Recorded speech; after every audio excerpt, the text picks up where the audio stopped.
Welcome to the Massage Life podcast. I'm Melissa Pearson, registered massage therapist, and I'm here with my husband, Jordan, who is registered massage therapist, whatever you are.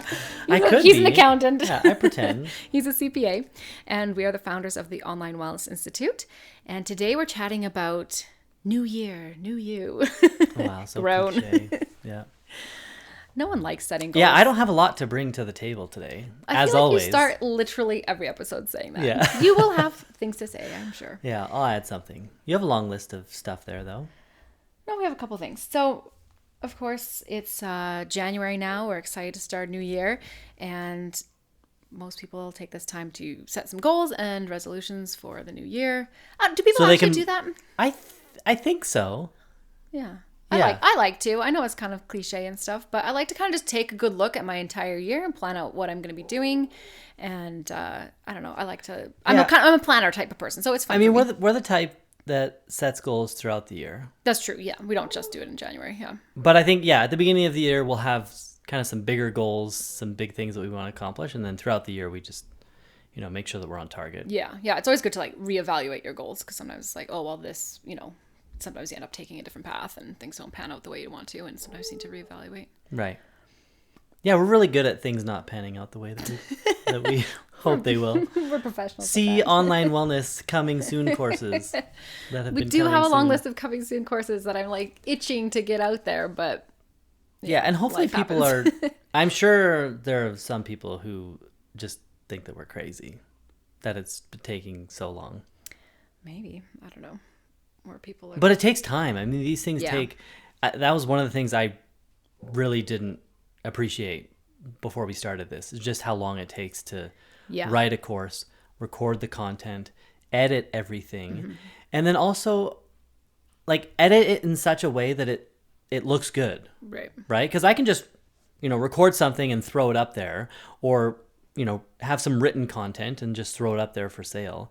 But I want to put together something and we want to put together something that looks really nice. Yeah. Right? And so that takes a lot of time. Yeah. So we're doing it for you. Yeah, we're just trying to make it awesome. And when we first started Online Wellness Institute, our lives were completely different. I mean, we started over the pandemic. We had so much time on our hands. Both of our lives looked really different, and so it was just easier then. And Right. now We're making excuses. That's what we're doing. we are. Okay. Yeah. So first goal of 2023: no excuses. Yeah. No, but first I wanted to talk about financial goals. I feel like mostly that's what people set when they're thinking about their career, upcoming goals. They set some financial goals surrounding that. And so, I mean, this maybe sounds weird, but most people, like, their goal should be make as much money as you can, right? Yeah. I don't want that to sound like all I care about is money, because it's not, but You got to live. yeah. And so your financial goals should be around that. But it's tough with massage, right? Because you want to make sure you're balancing your work life and your home life as well. And so, and when you work harder, like, you're wearing out your body a lot faster as well. So how can you, work smarter, not harder, to make more money? I guess is always a question. Right. And are you asking me? Is that the question sure. for me? It's a discussion. Well, I think one of the things that you've done in your practice is hiring someone, right? Because your schedule's been really full, and there were a lot of people that I think were maybe frustrated that they couldn't get in to see you right away, and so you reached out to someone else to see if they wanted to work with you, and that's one of the ways that you can help achieve your financial goals, right? Have somebody else work for you. Now, obviously, that doesn't make sense for everyone. Well, some people are working in a clinic. Right. Yeah. Right. But just for your business, that's one of the things that you did. Yeah. Yeah, I remember actually posing that question in, I host a mobile massage Facebook group, and I remember posing that question. I said, okay, how can you work smarter, not harder? And people said, well, really, you have two choices. You hire someone or you raise your rates. And so I actually ended up doing both around the same time. And that has helped for sure. Right. So if you're not able to hire someone, then you can definitely look at raising your rates. Another idea kind of going along with raising your rates is offering like an add-on value service. So you could add cupping or something like that, where you're charging more for that service, but you're not taking up more time. So for me, I just include cupping with my courses, with my treatments. Right. And so I don't charge extra for it, but I know a lot of people will charge an extra $10 or $20 or whatever. And so that's something that you could look at doing to You're What are not your really thoughts on working that? harder. Charging extra. I am the type of person who I've learned over the past few years that I like to just have simple pricing. I used to have like weird little discounts if you booked 2 back-to-backs, or if it was your first visit, $20 off, and it was just like made things complicated. And I just like having simple pricing. Also with the cupping, I don't like people to feel, sometimes it'll be like in the middle of a massage and I'll be like, there's a bad spot here that I want to put some cups on so that I can go work another area. But I don't want them to feel pressured on the spot, like, could I use some cups here? It's going to be $10 extra. Right. And then they're like, sure, I guess so. Because you're in a power of position as a massage therapist and your client's on the table. And so they might just feel pressured to say yes, even though they might have not budgeted for that. You're kind of springing it on them in the moment. And so I like to just have it included. Yeah, I like that. But people can totally do things their own way. I don't think it's bad to do it the other way. Right. So you could look at doing something like that, or like adding essential oils on, or hot stone, or something like that, where it's a higher priced service, but same amount of time. So you're not actually working longer hours. Right. Is one way that you can do that. But maybe, now that it's a new year, some people might want to look at raising their rates for the new year. So that's always an option. Or venturing out on your own, right? Yeah, that's an option. If you're working in a clinic and you're giving up, 30 to 40%, if you feel ambitious enough to either work out of your home or do mobile or whatever, right? That's an option. Yeah. Yeah, or renegotiating your contract. If you've been somewhere for a long time, I know some people will renegotiate their contract and ask for a better split. Right. That's something you could look at doing too. And I think when you're looking at increasing your clientele, there's kind of three things you can choose from, right?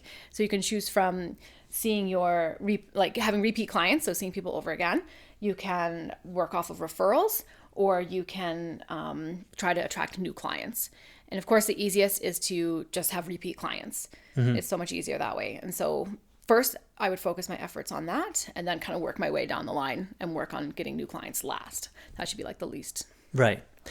Yeah, and it's tough. I feel like we can go down this rabbit hole of, how do you retain clients? I mean, that's a whole nother episode in and of itself. So we won't go down that rabbit hole unless you want. No, I didn't have really any. Yeah, we can make a separate episode about that. In fact, we have that episode about the little things are the big things. I think that's our biggest podcast episode on that topic, where we just talk about little things that are really simple to do that help retain clients. Right. And so if you can take a listen to that one if you want, and that could give you some ideas on how to keep your clients around. One of the things I'm trying to work on right now is send out a more regular newsletter. Still just like once a month. I'm not talking about a weekly newsletter or anything more frequent than that. I'm not the type of person who likes to bug people in their inbox. People just unfollow. Do you think that actually works? Like, do you see a bump in and it's bookings? Cool because with MailChimp you can it tracks like when people click those buttons. So I have a button on there like book now, and so I can see how many people have actually clicked that and booked a massage from the newsletter. Right. And so I know it does work. Right. Yeah. Well, and we've seen that with the soap company as well. So we run a soap company, and same thing. We have it powered by Shopify, and so we'll send out emails on a regular basis. Well, not on a regular basis because on a sporadic basis. Yeah, on a sporadic basis because I don't want to be the person that's annoying. No. Filling somebody's inbox with junk. Yep. Not to say that what we're selling is junk. Like it's, no. I believe in the product. No. But it's interesting to see, how many sales you generate from each email, and it's like obviously it works, right? You have the proof right there. Yeah. So you shouldn't be afraid to do that. And especially, if your clients have opted into your newsletter, they want to hear from you. Right. Right? If they don't want to hear from you, then they'll unsubscribe, and it is what it is. Don't take offense to that. It's just, just how it is. Yeah. Right? But these people have signed up for your newsletter, so don't be afraid to send things out on a regular basis. Yeah. And I think the main things that people are looking for are education or value in things that they can implement into their lives, or entertainment. If you can combine both of them, like that's golden. And it should be short and sweet as well. Okay. Those are my top tips. And usually I just send out emails when I have, something like newsworthy, right? So, right. I mean, it's a newsletter, so I'll send out, a newsletter. Oh, hi, I now offer cupping, or like, oh, I extended my hours. I now work on Saturdays, or, when there's something interesting to say. I'm not just going to send a newsletter. It's like, hi, did you know massage is good for you? It's like, yeah, we know. Yeah. Like, don't send out that. What if it's just a newsletter that says, or not even a newsletter, just an email that says, need a massage, like if all you're trying to do is get them to book with you, you don't say anything else. Do you think that that's I don't like that. No, I would Okay. I would at least add some value to it. So you could say like top 5 things that massage can help with, right? And like list some conditions or right, at least tell them why they should book a massage, not just book a massage. right. Remember that one person? I feel like I've received an email before where the person was like, yeah, I'm really struggling financially. So if you Ooh. could, if you could help me out. And it was just super Yeah. awkward. No, right? it's like a pity booking. Yeah, yeah. So, but that's I've seen that before, but you have to be careful, right? Like recognize that you may be struggling financially, but don't let that be the reason why you're trying to get people to book with you. Yeah. I mean, it might be the reason, but they should Yeah, know that reason. right. It should be focused on the client. Right. What's good for them. Yeah. Totally. All right. So, any other tips about financial goals? How can people set good financial goals for the upcoming year? This is a question for me. Well, you're the finance guy. It's Putting been you too such much a on the top. it's been such a long day, and we got to start recording these in the morning because my brain is is true, just we should. fried. Yeah. Okay, well, we can move on. And if you have anything else you wanted to say about setting good financial goals, how can people make more money this year? Yeah, I think. They could also make sure they're doing all of their write-offs properly and stuff. Yeah, I mean, just definitely from an income Saving tax money. perspective. Can they look at investing? I don't know. What kind of tips do you have? So, I mean, we can touch on both of those. So, making sure that you're writing off as much as you can within reason, right? I think that that's huge. I was shocked to learn that there are some massage therapists who just, take the income that they earn during the year and they don't account for any expenses at all. Like, that's crazy to Yeah. me. Right. And I understand you may not have a lot if you're working in a clinic, Yeah. but you definitely have some. There's Yeah. something there that you can write off. And so make sure that you spend some time, looking at, and you can refer to the courses that we have. We've done podcast episodes on this where we talk about some of the things that you can write off. So just make sure that you're, capturing as many of those write-offs as you can, because that's going to lower your taxable income, which is then going to lower your income tax expense. Okay. So it may not be huge, but every dollar helps, right? Right. The other thing with respect to investing, I mean, there's lots of options. From something as simple as, even just so there's I don't want to get into it. There's lots of different types of investments, right? Whether you're investing in, the lowest risk investment, GIC, like a fixed income investment, or if you're getting into, mutual funds, stocks, bonds, like there's lots of different things that you can invest your money in. But for you, and again, you have to look at like short-term versus long-term. For your business, you've had a little bit of excess cash flow. And so rather than just leaving that money in your business checking account, we've carved out a portion of that and it's now sitting in, a very low risk investment, right? And mainly because, we have some uses for that cash in the short term. And so I don't want to put it in, I don't want to invest that money into an equity mutual fund or something that I would need to keep it for a longer term or want to keep it for a longer term. Like I don't want to lose it in the short term. Right. And so, we just put a little bit into a short-term fixed income investment, very low risk, but that'll give us some return on that money rather than it just sitting in the checking account and we're not getting anything, right?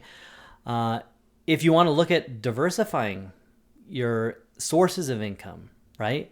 So if all you do is massage and if that's enough for you, that's great, right? But there may be other things that you want to look at, right? Whether it's teaching courses or didn't we do an episode on this? We talked about selling side products. hustles for For RMTs. Yeah.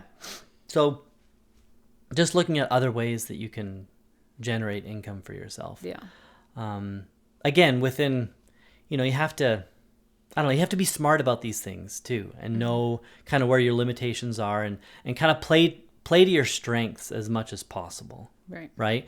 You don't want to, I can't think of an example, but you don't want to invest a ton of time and money into something that isn't going to benefit you in either the short term or the long term, right? Can you think of an example? Yeah. I don't have anything. Well, remember when we talked to Amy, she talked about how she got really excited about selling essential oils to her clients. Right. And she didn't really do any market research. She wasn't even sure that her clients would be interested in something like that. She was just excited about it. And so she bought all of these like specialty things, how to make your own essential oil blends. And she bought like all containers and like went overboard, like spent a ton of money and then tried to sell them in her in-home clinic. And no one was really interested in it. And so finally she ended up selling the stuff at a loss to like an aromatherapist or something. Right. And so that was something that she just jumped into with both feet because it was exciting and didn't really look at if it made sense. Yeah, and to answer that question, does it make sense? I mean, you need to do a little bit of market research, right? Is there demand for this, right? Yeah. Is this something, and maybe what she could have done is polled her clients, right? Yeah. Asked them, hey, I was thinking about offering something like this. Is this something that you would maybe be interested in? Right? Because you never know. A lot of them, if I were asked that question, I would say no. Right? That's not something. Even a while ago, so I recently got into cupping, and I was looking up buying cups for clients to purchase from me. Right. Because I'm like, it could be a good home care resource for them. I was like, oh, maybe I could buy them at a wholesale cost and sell them at a profit. Like, not that I'd make a ton of profit off it, but a few dollars or something. And so I asked on Instagram, like I did one of those little polls. It's like, would you be interested? And I even put specifics like how much they would cost and stuff. And it was like crickets. Like, no one's interested in that. It's like, no, I don't want to do cupping on myself. I want you to come over and do cupping on me. It's like, I don't have time for that. Right. Or it's just, I don't know what reasons people were not interested in. So it's like, well, I'm not going to complicate my life. And that's something you should really ask yourself too. It's like, is this going to just add more complexity and more complication to what I'm already doing? Because those cups, like I would have to order them wholesale. Now it's an expense, right? And I have to recoup my money. And then also it's just complicated. I now have to how am I going to account for that? The accounting alone is annoying. And then I have to keep track of my inventory. Annoying. I love accounting for inventory and tracking these things. You do? Okay. I can do it just for you then. You can have fun. But you know what I mean? It's just adding a layer of complexity that's like, aren't we trying to like simplify our lives and streamline things? Right. I don't know. It does, from an accounting perspective, it does become more complex if you're buying things that you intend to sell. Right. Sale. Yeah. Right.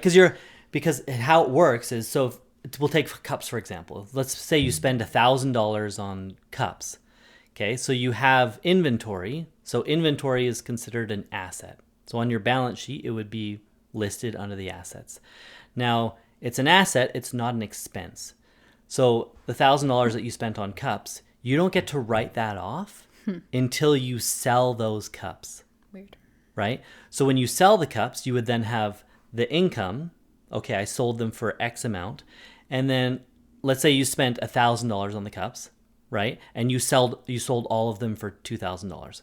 Okay? At the time that you sell all of them, let's say you sold them for $2,000, you'd recognize the $2,000 as revenue, and then you would move the $1,000 from inventory to the expense account. And then that's when you would record the expense. You're losing me already. I did a poor job of explaining it, but no, it's good. Exactly. It's at a high level, it makes sense, though, right? No, yeah, totally. You don't get to recognize the expense. It's because it's still sitting there. Yeah. Yeah, because you still own it. Totally. Right. You haven't sold it yet. Yeah. When you sell it, then it becomes what's called a cost of goods sold. Right. Then you can recognize the expense. And so if you buy up tons of inventory, and you never sell it, right? Well, you have no revenue, and you neither have no expense. You do have the asset. You neither have no expense.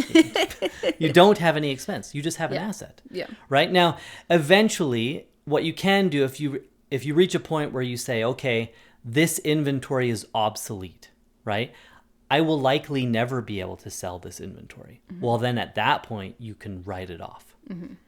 Right? And you can recognize it as an expense because you don't expect to ever be able to incur any revenue from it. Right. Interesting. Yeah. Fun accounting talk. Let's go on these like side accounting tangents. I love it. Okay. So anything else you want to say about financial goals? No, we can maybe come back to that. Okay. I like it. I mean, I love talking about finances, and I think the biggest thing is you just need to be realistic. And just be careful, especially when, going back to what we were talking about, right? Don't invest a ton of time and money into something that is likely never going to come back to you, right? Like buying up tons of essential oils or cups that you can't resell. Yeah, Yeah. totally. But yeah, don't be afraid to set financial goals. I feel like sometimes people are scared to say, I want to make a lot of money this year. I think people think that that's like a shallow thing to say. And I don't think it is. Like, you should be able to provide for your family and do fun things with your money. And as long as you're still having balance in your life, then like go for it, right? Yeah, and I don't want to be a Debbie Downer, and no disrespect to any Debbies who may be listening, but yeah, poor Debbies and Karens, the Debbies and Karens of the world. But if there is something that you are really interested in, right, and it could be buying up cups to sell, right? Who knows, right? Or maybe there is a market for essential oils. I don't know. If that's something that you're really excited about, and you've done the market research and you think it makes sense, then more power to you, right? Go and do it, right? I just think a lot of people, they dive into the deep end and they have no idea what they're doing. And then they end up, burning a lot of time and money, right? And losing in the end, right? You know that stat? I feel like this is always a made up stat, but I feel like most stats are. But the one that says, 10% of businesses fail. No, 90% of businesses fail. Some ridiculous stat, but most businesses fail. Well, I think the reason why most businesses fail is because they haven't done what's called due diligence, right? They haven't done the legwork up front. Right. They haven't done any sort of research to see if there's a market for this thing that they're trying to sell or for this business that they're trying to start. And so naturally it just fails. Yeah. Right?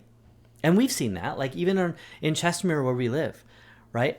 A new business will pop up and it's like, I'll give that business. Yeah, we always place wagers. I give that business 6 months. Yeah. 1 year. I understand that that's people's, and I feel like that's a terrible thing to say because it's like, I recognize that it's people's livelihoods. Oh, and I wish them all the best. I don't want any of them to close. Yes. And we're often, because we have a local business as well.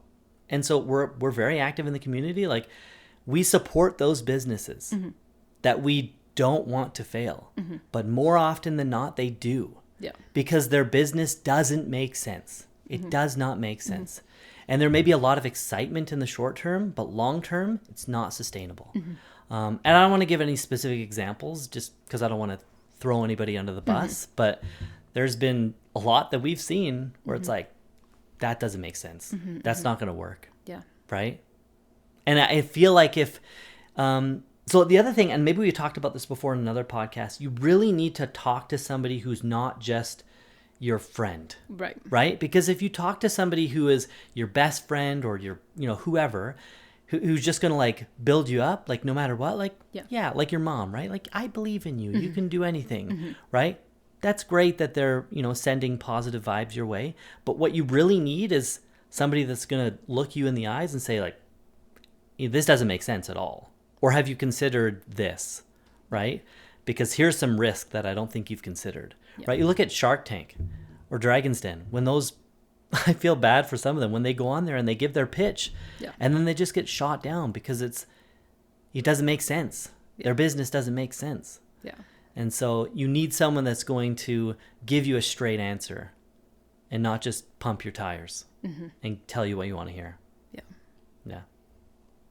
Do you think you're good at that? If anyone has a business idea, should they run it by you? No. Well, it's tough when it's family. Oh, right? Yeah. It's the worst when it's family. If it's someone you don't really know, it's easier. But yeah, it's really hard when it's hard when it's family. People who are close to you, yeah. Especially when you can tell that it's something that they're really passionate about and that they care about. And, but sometimes it just doesn't make sense. Yeah. We've seen that. It's tricky We've seen that. And so if somebody's listening and we're not friends and I don't know you and you want to talk to me about, whether or not this Jordan thing, to hurt your feelings. Yeah, if you want me to hurt your feelings, I will do that. And it's not always, again, I don't want to be a Debbie Downer. There have been times when people have come to me with ideas and I think like, how do I get in on this? Because this makes a ton of sense. Right. Right? And I have a few examples floating around in my mind, but yeah, I don't want to, I don't want to get into it, but there are some businesses where it's like, yeah, that'll be successful. And then the person does it and it is successful Yeah. because it That's always makes exciting. sense. Yeah. Yeah. Yeah, that's always cool. Anyways. Okay. So the other thing I want to talk about kind of goes along with that, but setting goals that are... Okay, I'm actually going to tell a story first before I say what the idea is. So one time when our daughter was like 3, I asked her what she wanted to be when she grows up. Classic question, right? Yeah. And she looks at me and she says, when I grow up, I want to be an ice cream farmer. I was like, what? I was like, I think we need to talk about where food comes from, but okay. Right. But then it got me thinking, I was like, why did she say that? And I think she said that because that sounded fun and exciting to her, right? Yeah. And I mean, who doesn't love ice cream? And so I was thinking about that and I thought, okay, what happens to us as we get older and we get boring and we just like hunker down in this like safe career and we lose that like joy and excitement and fun from our jobs. And some jobs are more exciting than others. And I actually do feel like massage therapy is a pretty exciting career. You know, usually when I tell people I'm a massage therapist, they're like, "Ooh, cool." Like it is an interesting career. You know, I'm not sitting at a desk just like Okay. Is that what I look like when I'm sitting at my desk? No, you usually like have your hoodie on and your old man slippers and you're like, you got your little water bottle. I got my headphones on, just listening to like crazy your EDM music. Yeah. I have the best job. Okay. Yeah. But it got me thinking, how can I like bring that fun and excitement back into my career, right? Like, how can I make... Maybe you need a hoodie and some old man slippers. I don't know if that'll do it for me. Just bring ice cream with me. Yeah. No, but like, what can we do to make our jobs more exciting? And like, I once heard about this person, and I need to find if they ever ended up writing this book, but they wanted to write a book, and it was going to be called How to Wake Up Giddy. Okay. And I was like, okay. Is this a friend of yours? No, it's like someone I followed on Instagram or something. I don't know. I'm going to have to hunt it down again. But, and I don't even know what he did for a career, but and maybe it doesn't matter. It was just about like how you can wake up and feel like excited for the day. Right. And so like, how can we bring that back into our careers of just like, you wake up and you're like excited and pumped for the day. Right. And that's going to look totally different for everybody because everyone's things that get them like pumped up, it's different, right? Right. And so maybe this kind of contradicts what we were just talking about like staying safe, not doing anything too risky. So I'm not saying like do something crazy with your life, like go be. I feel like we're all over the place in this episode. That's okay. Yeah. Maybe our goal for this year should be like be more organized with our podcast. Focus ourselves. No, but I think like we crave fun and excitement, and so if we can think of things that add that into our careers as massage therapists, then I think that's really beneficial. Like truthfully, massage can be kind of boring. It depends what field you're in. But I've actually heard that the most from clients when they're like, "Oh, I can never be a massage therapist," and that's the reason why they said, "I've tried to massage, my husband or whatever, and I'm totally done after 5 minutes." Yeah, like it's too boring for them, and so I think it can be like really repetitive, and so how can we like shake it up? And I mean, there's lots of ideas there, right? You can take a continuing education course to like learn new skills. Mm-hmm. You can add like products. You could add, if you're working... products that won't sell. Add crazy products that won't sell. Maybe even if it's just like giving your treatment room a facelift. Right. Right. So that you're excited to be in that space, like bringing some plants into the space or something that's like simple, just to make you excited to be there. What are some other ideas? Well, even just going back to, products for sale. We started a soap company, mm-hmm. and you haven't been pushy with your clients, but you'll usually take a small sample bar. Right. I can't talk today. A small sample bar over to their house whenever you go mm-hmm. and give a massage, right? It's really like, it's not salesy at all. It's just like, oh, we have the soap company. Like, here's a sample bar for you. Right. Right. And then a lot of them have bought soap from us. Right. Right. So and it's so like a simple thing. It's like your massage business in many ways is supporting the soap business. Yeah. Like a side hustle. Right. Yeah. And I think another thing that's like zero cost too is thinking about what type of clientele gets you excited. When you look at your day and you're like, oh, so-and-so's coming in. I love treating that patient. And it's like, do you get excited because maybe it's a pediatric patient? Like I love working on kids. And so when I see that I have kids in my day, that gets me excited. So something I could work on this year is like doing more advertising to families and educating people about massage for kids. Maybe, you know, taking continuation course or something to like expand that part of my practice. Right. Because that's what makes me excited for my day. And that's, I mean, aside from taking a course, maybe it's not, you know, expensive to focus on that. Or, you know, you like treating people who have had cancer or something. Again, like, you know, in Instagram or something, create posts about how massage can help people with cancer, focusing on the things that you enjoy treating. I think that's a really good way to get yourself excited about your day. Totally. Yeah. Yeah. So my takeaway is think about what makes you happy and excited in your career and hone in on those things. If I was a massage therapist and the thing that brings me joy is making other people laugh. And so would I like dress up as a clown? Clowns don't make people laugh. Clowns scare people. They don't? Oh, okay. You can create a new type of massage, humor massage. Yeah, a new massage. Trademark it. Yeah. Humor massage? Humor massage. And it's like stand-up stand-up comedy and massage at the same time. I feel like most people would just get really annoyed with me. Really, I will pay you to... There's the twist. Yeah. I will pay you to stop talking. Yeah, you're like, yes. The 60-minute massage turned into 2 minutes. Oh, man.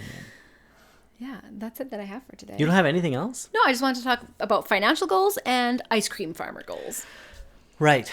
So maybe we should talk about some of the goals that we've set for ourselves. I know that we haven't really committed them to paper yet, which I think is a big... So I don't want to talk about the whole like SMART thing because I feel like everybody... Anytime I hear SMART goals, I roll my eyes for some reason. It's like, we know. It's like, we know. We've heard this 1,000 times. Like, S stands realistic. for... Yeah. I mean, it is good though. No, right? It actually is a good guideline. Yeah. It's like one of those things you're like, oh, so dumb. You're like actually writing down notes. Like, yeah, this is good advice. Yeah, I should.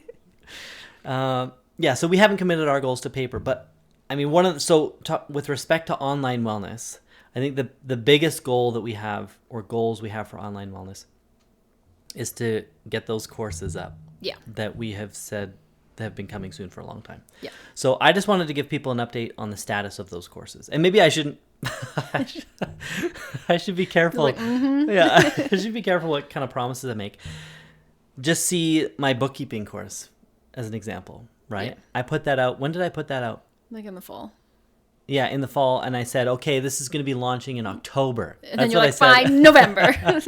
That's what I said in the initial video. I know. That it would be in October.